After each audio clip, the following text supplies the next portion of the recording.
Encore heureuse de vous retrouver, chers téléspectateurs, et bienvenue encore ci seen émission La Femme au cœur tey nag ma daal di dalalaat ci plateau bi benn jeune femme entrepreneur. Il s'agit de Myriam Joséphine Boissy. Bonjour à toi Myriam. Bonjour Christine. J'espère que yaa ngi ci jàmm bu baax. Ça va, waaw maa ngi ci jàmm. Et bienvenue sur Horizon Média. Merci pour l'invitation. Merci à toi. Alors mu mel ni sama doomu baay nga donc Myriam Joséphine Boissy nga nekk benn jeune entrepreneur aujourd'hui qui évolue dans la transformation des produits locaux en 100% naturel, mais également la transformation de produits en savon, etc. nga daal di tuddee sa entreprise Nabini Business. Alors est-ce que mën nga ñoo wax tey que signifie Nabini, parce que je me dis que c'est pas un nom français, sûrement ci làkk la jógee, donc Nabini Business, qu'est-ce que ça signifie? Effectivement, Nabini, c'est un terme en mankagne qui appelle à une invitation. Voilà, au tout début, on a donné ce nom à l'entreprise pour pouvoir inviter les gens à venir à notre rencontre. Voilà. D'accord. Alors, qu'est-ce que vous faites exactement? Quels sont les services que vous proposez chez Nabini Business? Chez Nabini Business, nous faisons la transformation et la vente des produits naturels, tels que des savons, des jus, mais aussi des sirops, 100% naturels. D'accord. Donc gis nañ fii ci suñu plateau ñu am fii savon à base de curcuma, à base de quoi exactement, curcuma aussi, et aussi mbërbëf nga xamante ni ci olof lañ ko gën a xamee. Donc pourquoi nga choisir élément précis pour di ko defaree savon peut-être? Dañoo remarqué ne actuellement nit ñi feebar dermatologique dañoo bëri. Donc façon traitement bu nekk nit ñi dañ koy traité wu mais taxul duñu gis ay résultats. Effectivement. Bouton yi façon bu nekk donc si contexte boobu lañ basé wu pour mën a defar savon yi. Savon yi nag c'est des savons 100% naturels. De traiter tout ce qui est problème dermatologique. Sans produits chimiques. Sans produits chimiques, voilà. Wow. Traiter tout ce qui est problème dermatologique, comme genre, il y a un problème exactement. Par exemple, que vous utilisez un savon curcuma, sûrement c'est en retour avec un problème spécifique. Donc, il y a un problème spécifique là, il doit être traité. Si vous le savon curcuma, mon bokk vertu avec savon beurre-bœuf. Dañoo nekk produit yi nga xamante ne dañuy traiter tout ce qui est problème de peau, par exemple ay picc wala yaram buy xesen wala yaram bu am ay acné, ou bien aussi ñi nga xamante ne dañoo amee ndoxum siti. D'accord. Il y a aussi le savon carotte.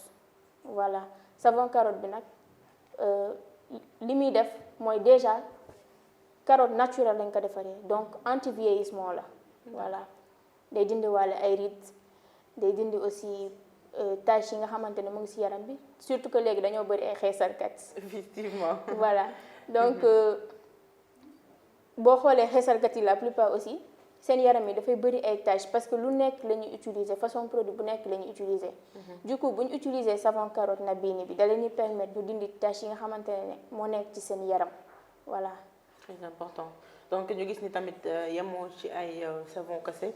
Tu fais des jus, tu mets des jus ginger comme nous avons ici plateau, et sirop de mad, sirop bissap ou encore, voilà. Donc, tu as transformé ces produits, tu as sirop ici plateau, processus Voilà, donc pour sirop, nous avons des produits au marché, nous avons nettoyé pour les prendre comme ça, d'autres qu'on commence à utiliser. Donc, bu ñu ko raxasee ba pare après ñu commencé dindi liñ ci soxla si dañ koy après ñu togg ko ba mu concentré wu doon sirop. D'accord. Voilà, il y a aussi des jus, c'est vrai que nekk fi mais bon jus yi c'est pour la plupart sur commande lañ koy defee ou bien par exemple pour les cérémonies. Voilà, donc nit ki bu soxlaa jus day passer commande ñu def ko jox jaay ko jus. C'est vrai que les jus c'est récent. Voilà. D'accord. Donc, tu as décidé de lancer une transformation de produits naturels. Est-ce que tu as eu à suivre une formation qui te permet de faire ou c'est juste par expérience? Comment ça s'est passé? En réalité, je n'ai pas suivi de formation pour faire la transformation. Mais l'idée bi fu mu jóge ci sama yaay la parce que sama yaay moo def formation après mu ñëw on a travaillé ensemble. Au début moom da doon liggéey mais à un certain moment mu découragé si mu toog après comme dama war liggéey ba sonn aussi awma si laa jël liggéey bi en main mu commencé koo liggéey voilà di def sur le terrain jël savon yi boobu savon kese la woon donc may jël savon yi di dem sur le terrain di koy jaay proposer ko clients yi. C'est comme ça au fur et à mesure que tu as eu à avoir des clients. C'est important. Donc comme tu as dit tout à l'heure après da nga ut liggéey ba sonn après tu as voulu fekk ci say activité bu mu nekk donc aujourd'hui vous avez fini vos études ou est-ce que vous êtes étudiante tout ba tey? Bon, actuellement, je suis en train de suivre une formation en gestion de caisse. D'accord, en gestion de caisse. Alors, comment est-ce que vous alliez votre carrière d'entrepreneur et vos études? Quand j'ai commencé à faire la formation, j'ai décidé de ne plus faire le travail sur le terrain parce que c'est pas facile avec les heures. Ngay nekk di jàng en même temps ngay demaale sur le terrain. Donc, j'ai décidé de travailler en ligne. Je mets mes produits en ligne et puis les gens commandent, je leur livre les produits. D'accord, c'est important. Alors, ñu gis ne tamit tes savons, comme tu dis, sont en base de curcuma, en base de mbeur et tout. Donc, et que dafa am tey ay propriétés thérapeutiques. En quoi est-ce que les savons ont des propriétés thérapeutiques tey? Savon yi dañoo am ay propriétés thérapeutiques. Parce que boo jëlee par exemple savon curcuma bi. Curcuma lépp lu mu fekk comme imperfection ci sa yaram da koy dindi. De même que mbër boof. Lépp lu ñu fekk comme imperfection que ça soit des taches des boutons ñi nga xamante ne seen yaram yi dañuy xësan. Parfois di nga gis nit mu ne la man du ma utiliser produit parce que sama yaram dafay xasan mais dès que mu jël savon bi après. Il y a des retours. Il y a des retours, voilà. te franchement nag boobu ba léegi ay retours yu positif la. Très important donc war nañ ñëw tester savon Naby nii parce que am na ay bienfaits yu bëri donc parlant aujourd'hui de mbëmbëf carotte et tout yan bienfaits est-ce que mën nga ñëwaat ci bienfaits yi nga xamante ne différents savons yi tey mën na ko am ci yaramu nit bu ko utiliser. savon yi dafay rendre sa peau bi mu lisse. Voilà en plus de ça day dindi imperfection yi bouton tache vergeture. xeesalkat yi aussi mën nañoo utiliser savon surtout carotte bi. Voilà curcuma bi mu dindi leen seen tache yi voilà. Important donc tey nga def en des études tu suis une formation en gestion de caisse donc comment est-ce que ça se passe avec ton marketing naka ngay gérer sa marketing entreprise pour attirer les gens à venir prendre les produits? Je fais des publicités. Je suis dans les réseaux sociaux, sur WhatsApp, Facebook et TikTok. D'accord. Voilà. Et la vente, comment ça se passe? Est-ce que mi ngi dem yaa ngi ci gis sa bopp? Est-ce que d'ailleurs le marketing ça passe? Oui, ça passe. maa ngi siy gis sama bopp nag franchement sant yàlla. C'est bien, c'est bien. Alors l'entrepreneuriat, on sait tous que ce n'est pas un chemin très facile. Alors quels ont été les débuts de Naby le business? Comment c'était au début? Au début, c'était difficile. À un certain moment même, bon, j'ai failli lâcher prise parce que da ngay dem ba da nga xamante ne dootoo amati sax looy continuer. Donc li ma tax a reprendre c'est surtout avec les jus loolu sax moo ma dugg ci jus. Il y avait un mariage aw ma lu ma participer c'était un mariage dans la famille. Donc comme aw ma lu ma participer. li ma mënoon def rek mooy defaral ko jus jox ko. Voilà donc quand j'ai fait les jus ma jox ko on est allé au mariage te xam nga géwél lu mu yëg mu siw. Effectivement. Il y avait une griotte derrière.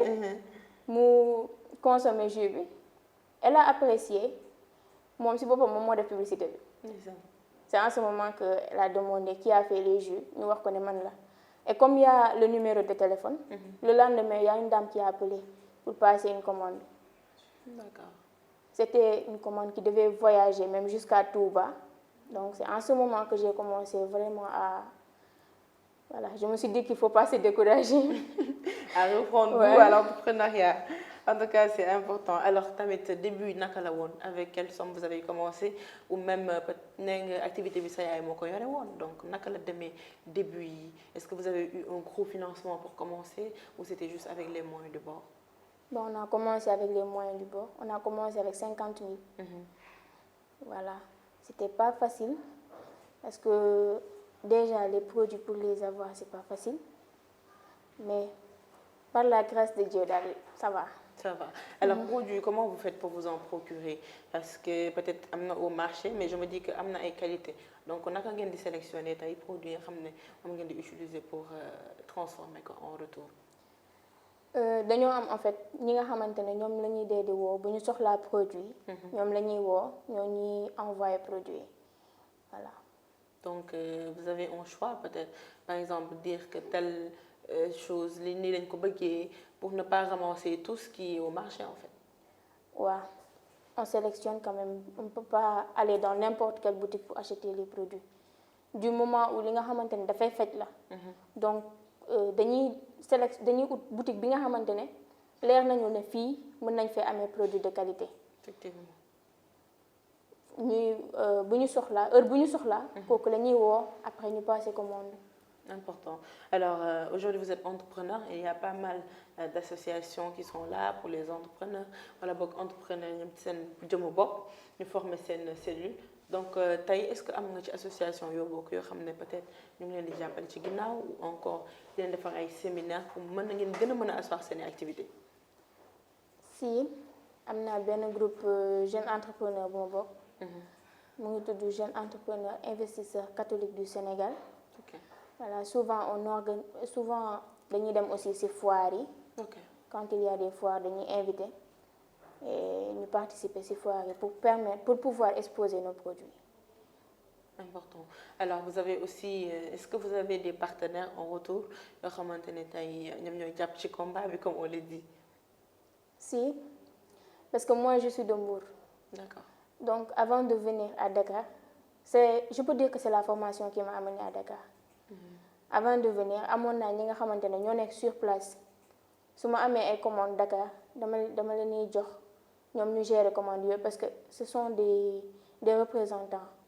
Voilà, donc ñoom dañuy yor produit sur place ñoom dañuy def publicité bi quand même. Voilà, di jaay mais en même temps su ma amee commande bi nga xamante ne biir Dakar la au lieu que ma jël produit bi jëlee ko Mbour pour envoyer ko Dakar livraison bi day métti. Donc dama leen di wax ñoom si boppam ñu livrer produit yooyu. D'accord. Donc là, on peut dire que ce sont des partenaires ou même il y en a beaucoup puisque ci biir réseau bi lañ bokk. Alors, mis à part les partenariats, qu'en est-il des financements? Est-ce qu'en tant que femme entrepreneur, vous recevez des financements de l'extérieur? Pour le moment, non. Voilà. Je peux dire, bon, je viens de commencer l'entrepreneuriat quand même. Je ne veux pas m'appeler vraiment entrepreneur parce qu'il y a un petit domaine. Voilà. Je vois. Alors, aujourd'hui, en tant que femme entrepreneur, quels sont vos objectifs qui entrepreneuriat? Je me dis quand même, tu as des objectifs que tu veux atteindre en tant que femme entrepreneur. Déjà, je veux satisfaire aussi besoins clients. Voilà. Wagner aussi taux de chômage. Effectivement. Donc, la création d'emplois, vous pensez peut-être à mettre en place en local pour recruter d'autres jeunes pour qu'ils travaillent avec vous? Oui, effectivement. Important. Donc, ci biir entrepreneuriat boobu noonu naka ngay def vente bi naka lay demee puisque tout à l'heure tu as dit que ci terrain bi nga nekkoon mais tu as dû arrêter pour te concentrer sur les réseaux sociaux. Donc, naka la vente bi di demee exactement? Déjà, quand j'ai commencé à vendre sur le terrain, ça a permis à plusieurs personnes de me connaître. Donc, même si je arrêté sur le travail sur le terrain, je def en ligne. Il y a des gens qui le voient sur les réseaux sociaux, mais c'est mes anciens clients, ils sont sur le terrain, là, ils ont passé les commandes. Ok, très important. Alors, nous avons fait un sirop gingembre, sirop mad, sirop détaillé et tout. Est-ce que tu comptes te limiter à ça ou bëgg nga ci yokk yeneen produit pour gën a mën a agrandir sa activité? Inch'Allah bëgg naa si yokk yeneen produit. Voilà, d'ailleurs même commencé nañ yokk ay produits tels que coco gingembre yi, coco au lait, coco menthe. Voilà, yooyu yëpp dañ ko si boole waale. D'accord. Donc Bini business di def ay produits 100% naturels. Pourquoi ce choix-là? Parce que tey gis nañ pas mal d'entreprises yi nga xamante ne dañuy jaay ay produits mais peut-être muy am parfois ay produits chimiques et tout. Pourquoi avoir compris l'importance de privilégier les produits naturels? Parce que bu ñu jëlee produits naturels c'est parce que dañu xam ne produit naturel tôt ou tard dina gagner le terrain. Parce que produits chimiques yi aussi dafa baaxul. dañ koy utiliser rek mais baaxul. Effectivement. Voilà, donc loolu moo indi ñu jël choix au produit naturel pour permettre aussi nit ñi nga xamante ne dañuy bëgg produit naturel voilà ñu jublu si. C'est vrai, bon du ñëpp bëgg produit naturel si je peux le dire. Mais bon ku bëgg utiliser produit naturel bu ñëwee si Nabini dina trouver satisfaction. Super. Alors donc tey ku bëgg ñëw gis Nabini business gis Myriam naka lay def pour mën a passer commande par exemple? Est-ce que vous avez un numéro commercial ou comment ça se passe? Nous avons un numéro commercial. Pour le moment nous n'avons pas de local mais quand même on a un numéro commercial. Le numéro même est sur WhatsApp. D'accord. Voilà. Donc ku leen bëgg a jot en tout cas tu peux donner le numéro peut-être pour ku leen bëgg a contacter daal di passer commande. ku ñu bëgg a contacter mën nañoo contacter au 76 217 15 48. Ou bien au 77 567 70 69. D'accord. Alors ci noonu la ñuy jaaree observer une petite publicité avec la complicité de la régie daal di ñëwaat ci plateau bi.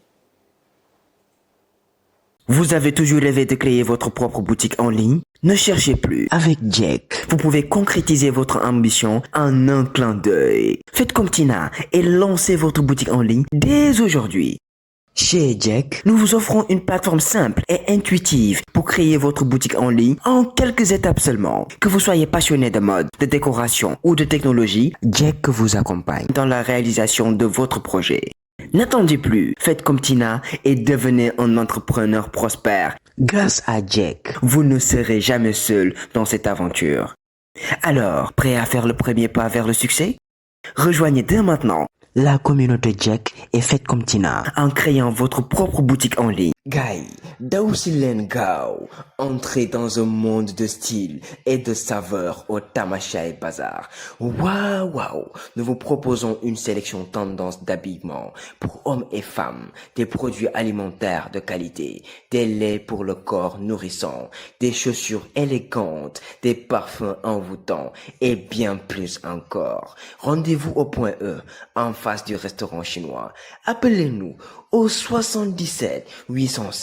Vous avez toujours rêvé de créer votre propre boutique en ligne? Ne cherchez plus. Avec Jack, vous pouvez concrétiser votre ambition en un clin d'œil. Faites comme Tina et lancez votre boutique en ligne dès aujourd'hui. Chez Jack, nous vous offrons une plateforme simple et intuitive pour créer votre boutique en ligne en quelques étapes seulement. Que vous soyez passionné de mode, de décoration ou de technologie, Jack vous accompagne dans la réalisation de votre projet. N'attendez plus, faites comme Tina et devenez un entrepreneur prospère. Grâce à Jack, vous ne serez jamais seul dans cette aventure. Alors, prêt à faire le premier pas vers le succès?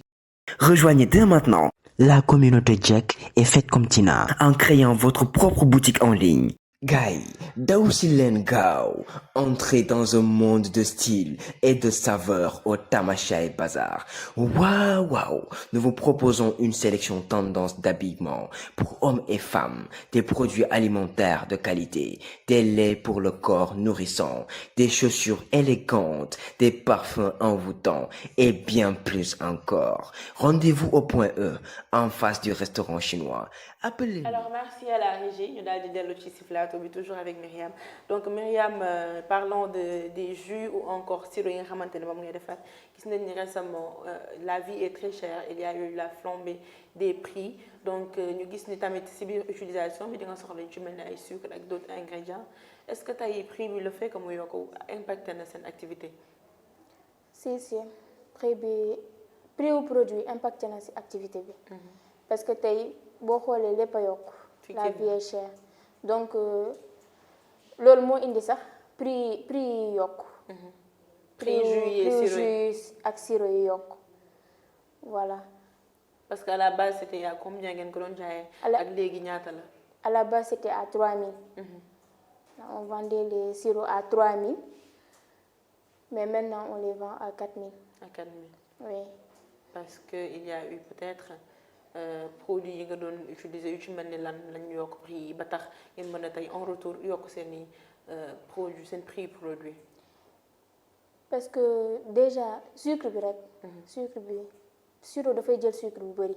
effectivement donc prix wu sucre bi dafa yokk loolu tout le monde le sait maintenant.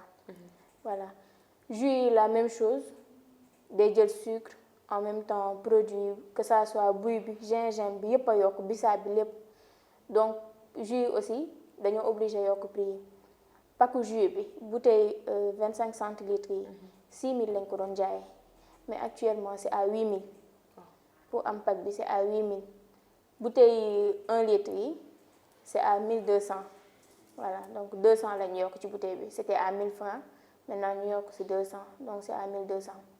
ce qui a naturellement impacté tamit prix yi nga xamante ne moom ngeen di proposer seeni clients mais est-ce que loolu tamit amul beneen impact ci clients yi parce que on sait on est au Sénégal tey boo commencé jaay nga proposer benn prix nga jékki saa yokk ko am na clients yu muy dawloo donc comment ça s'est passé vis-à-vis des clients.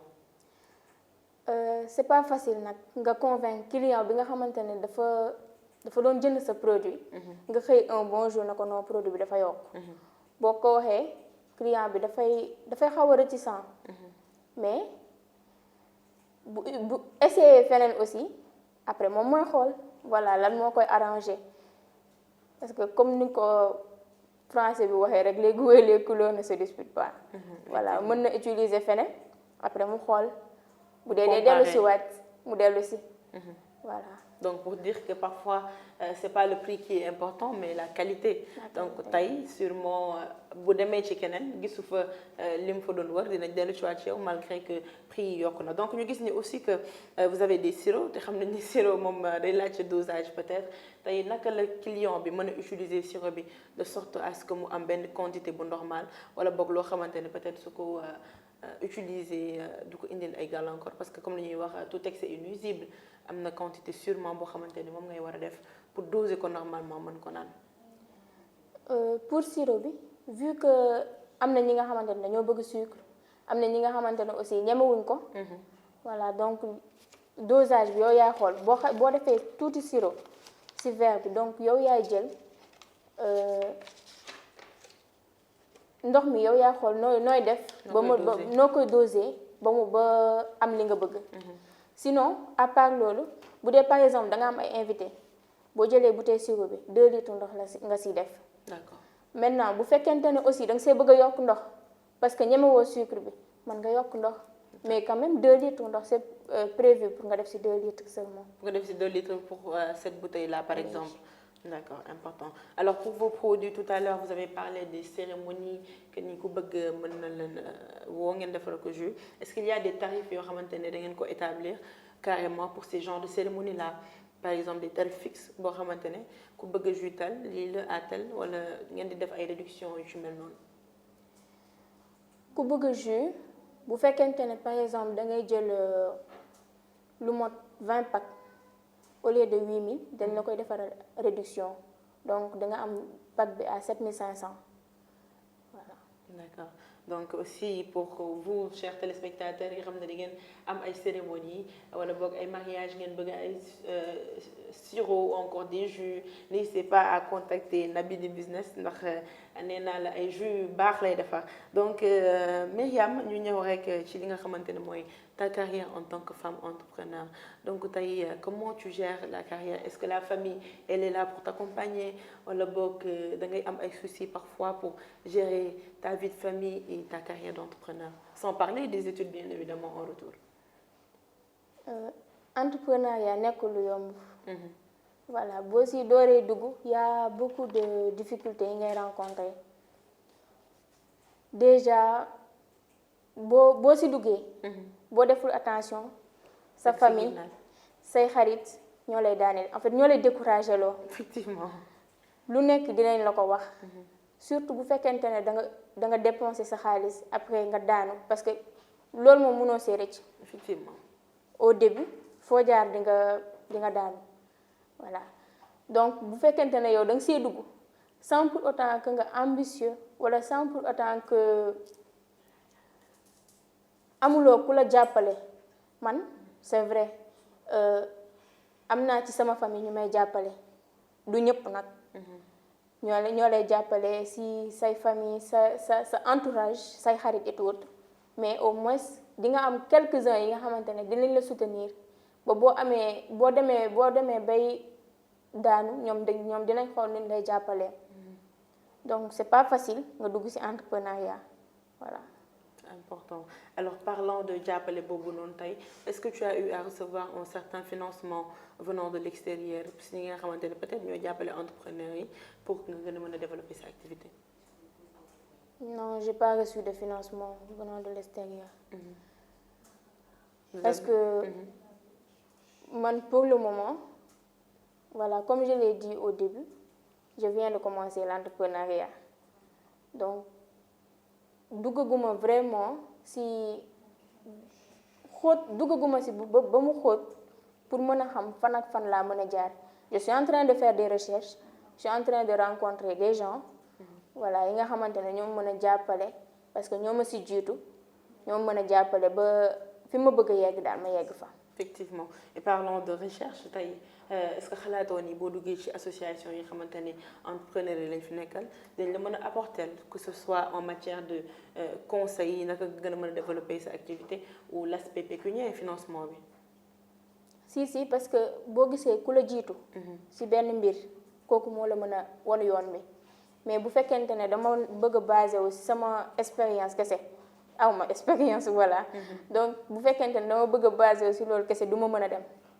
donc je crois que su ma duggee ci biir association yi wala ñi nga xamante ne dañuy jàppale entrepreneurs yi au moins dina am lu ma mën a booster pour ma mën see dem.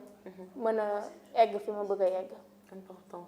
Tout à l'heure vous avez parlé d'ambition pour ki nga xamante ne mi ngi entreprendre tey mu bañ di décourager ce qui veut dire qu'il y a naturellement des qualités et des compétences qu'il faudrait avoir en tant qu'entrepreneur d'après yow yooyu qualité yan la. Entrepreneur buy gaaw a décourager du dem ku ne day dugg ci entrepreneuriat. te muy décourager lu ñëw rek mu décourager ne pare naa kooku du dem mais il faut que nga am au moins force intérieure bu lay pousser nga jógaat. ku daanu boo tasee ci suuf doo mës a dem mais il faut yow nga ut ni ngay jógee pour mën a demaat mën a continuer ce chemin dem de l'avant. Comme ni nga ko waxee tout à l'heure puisque toi-même demoon nga bay décourager mais nga jëlaat force daal di continuer ce chemin parce que je pense que c'est l'entrepreneuriat qui est comme ça donc tey qu'est-ce que tu penses de l'entrepreneuriat puisque il y a le taux de chômage qui est très élevé te pour pallier à cela dañuy naan c'est l'entrepreneuriat qui est la solution tey yow boo doon conseil jeunes yooyu pour ñu dugg ci entrepreneuriat lan lay doon. Actuellement nag taux de chômage dafa bëri.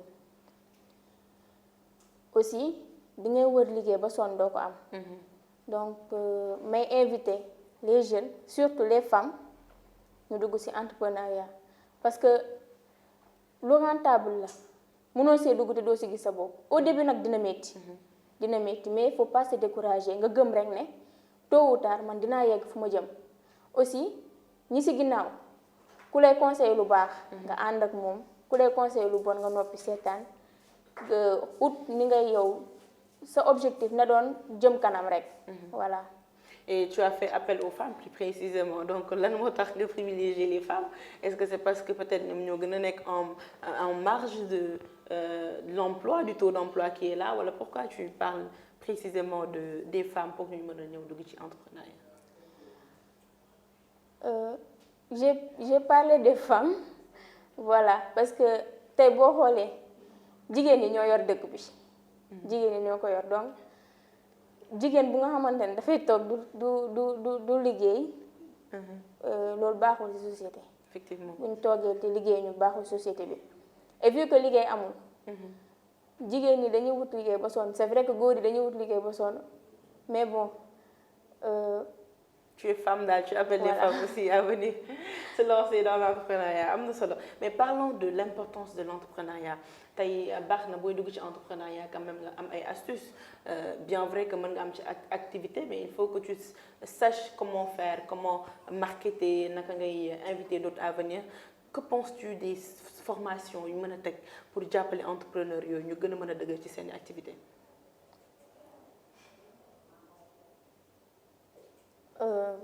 Bon. Mettre en place des formations pour former des femmes ñu mën a lancer wu tey ci entrepreneuriat. Est-ce que tu ne penses pas que ça serait une bonne chose pour gën leen a mën a booster? Si boo normalement waroon nañoo am ay formations yi nga xamante ne dañuy jàppale nit ñi. ñu mën a dugg ci entrepreneuriat parce que formation yi bëri na. mais formation pour entrepreneur. loolu vraiment daa doon lu ñu soxla comme ça au moins nga mën a am les clés pour mën a def activité bi. Comme ça se doit, très important. Donc ma bàyyi la nga daal di joxe ay conseils comme on le sait tey il y a pas mal de jeunes qui veulent se lancer dans l'entrepreneuriat mais ne savent pas quoi faire, comment faire.